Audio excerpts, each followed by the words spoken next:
మిర్యాలగూడ ప్రజలందరికీ నమస్కారం అండి. నా పేరు సుమన్ భోత్రే.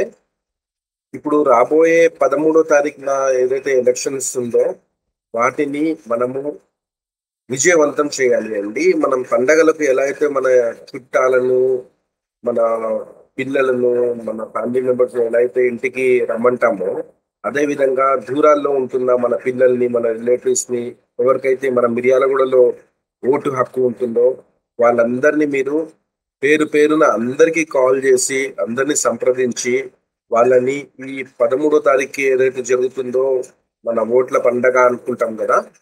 ఆ పండగకు అందరిని ఇంటికి పిలిపించుకొని భారీ ఎత్తున మన మోడీ గారికి ఓటేసి గెలిపించుకోవాలండి. మన నాయకుడు ఎవరైతే సైదిరెడ్డి గారు ఉన్నారో, తనని భారీ మెజారిటీతో గెలిపించి సెంట్రల్‌లో మన బీజేపీ ప్రభుత్వం తీసుకురావడం మన తక్షణ కర్తవ్యం అండి. ఎందుకంటే ఇటీవల రీసెంట్‌లీ జరిగిన ఒక సర్వే రిపోర్ట్ ప్రకారం గూడా మీరందరూ చూసే ఉంటారు. మీడియాలో గానియండి, పేపర్‌లో కానివ్వండి, టీవీలో కానివ్వండి.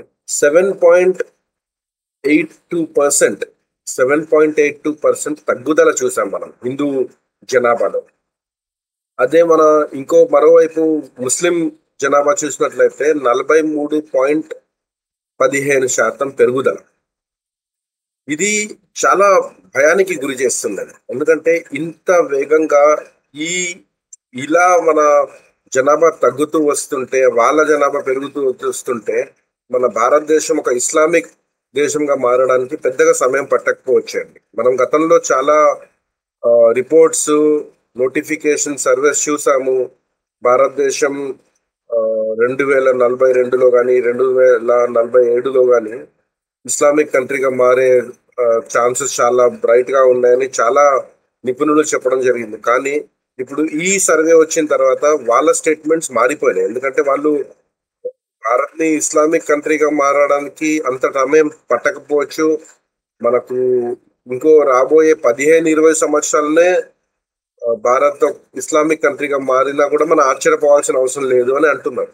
ఇది మనము కంట్రోల్ చేయాలి అంటే ఒకటే ఒక మార్గం అండి. వేరే మార్గం అయితే ఏం లేదు. ఎందుకంటే సాధారణ సివిలియన్ చేతిలో అయితే ఇది లేదు. మనం ఏం చేయలేం. మీరు, నేను ఏం చేయలేమండి. ఇది చేయాలి అంటే ఒక గొప్ప నాయకుడు, నరేంద్ర మోడీ లాంటి నాయకుడు ఉంటేనే ఇది సాధ్యమవుతుంది. మీరు నరేంద్ర మోడీ గారికి మూడోసారి ఈ 2024 ఎలక్షన్స్ లో అవకాశం ఇస్తే ఖచ్చితంగా తను ఏదో ఒకటి దీని మీద చర్య తీసుకొని దీన్ని కంట్రోల్ చేస్తారు. అది చేస్తారనే నమ్మకం నాకు ఉంది, మీ అందరికి కూడా ఉంది. అదే వాస్తవం. మన హిందూ ధర్మం మిగిలి ఉండాలి అనుకుంటే మన దేశంలో మన నరేంద్ర మోడీ గారు ఈసారి గెలవాలి అండి. నరేంద్ర మోడీ గారు గెలవాలి అంటే మన ప్రాంతంలో సైదిరెడ్డి గారు గెలవాలి. సో ఈ మెసేజ్ మీరు అందరికీ షేర్ చేయండి. మీరు ఇమ్మీడియట్ గా ఇప్పుడు వినగానే వెంటనే మిర్యాలగూడలో ఓటు హక్కు ఉన్న వారి మీ ఫ్యామిలీ మెంబర్స్ మిర్యాలగూడలో కాకుండా బయట ఉండుంటే వాళ్లకు మీరు కాల్ చేసి వెంటనే తప్పనిసరిగా ఈ 13వ తారీఖు నాడు ఎలక్షన్ లో ఓటు వేయడానికి మిర్యాలగూడకు రమ్మని చెప్పండి.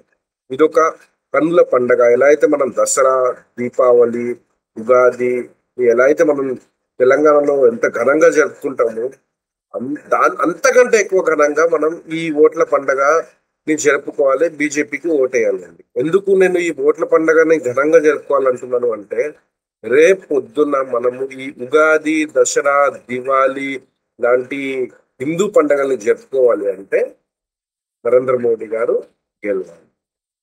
ఒకసారి మీరు ఆలోచించి చూడండి. ఇవాళ మన జనాభా తగ్గుతూ వస్తుంది. వాళ్ళ జనాభా విపరీతంగా పెరుగుతూ వస్తుంది. ఇలానే కంటిన్యూ అవుతే కాంగ్రెస్ గవర్నమెంట్ వస్తే మీకు తెలుసు కాంగ్రెస్ వాళ్ళు బహిరంగంగా చెప్తారు మాది ముస్లిం పార్టీ. వాళ్ళు ఏం చెప్పారండి, దేశంలో ప్రధాన హక్కు ముస్లింస్ కే ఉంటుంది అని మన్మోహన్ సింగ్ టైం నుంచి కూడా చెప్పుకుంటూ వస్తున్నారు. వాళ్ళు ఎప్పుడు కూడా ముస్లిం ఫ్రెండ్లీ పార్టీనే. అలాంటి వాళ్ళు పవర్ లో ఉంటే ఇలా జనాభా పెరుగుతూ వస్తుంటే రేపొద్దున మన దసరా, దీపావళి, ఉగాది లాంటి పండుగలు జరుపుకోవడానికి అవకాశం ఉంటుందా? మీరే ఆలోచించండి. అది మన లాజిక్ తోటి, మన కామన్ సెన్స్ పెట్టి ఆలోచించి చూడండి. అది సాధ్యం కాదు.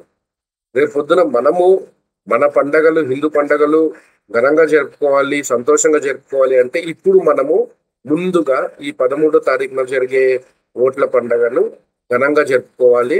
మన నరేంద్ర మోడీ గారిని గెలిపించాలి.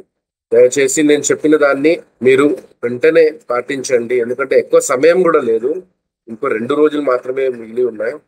దయచేసి మీ ఫ్యామిలీ మెంబర్స్ ఎవరైతే మిర్యాలగూడ నుండి బయట ఉంటారో వాళ్ళకి కాల్ చేసి ఇక్కడికి రప్పించుకొని, మిర్యాలగూడలో ఓటింగ్ హక్కు ఉన్న వాళ్ళని ఇక్కడికి రప్పించుకొని ఈ పండుగని మీరు జరుపుకోండి. జై శ్రీరామ్. అబ్కీ బార్ 400 పార్.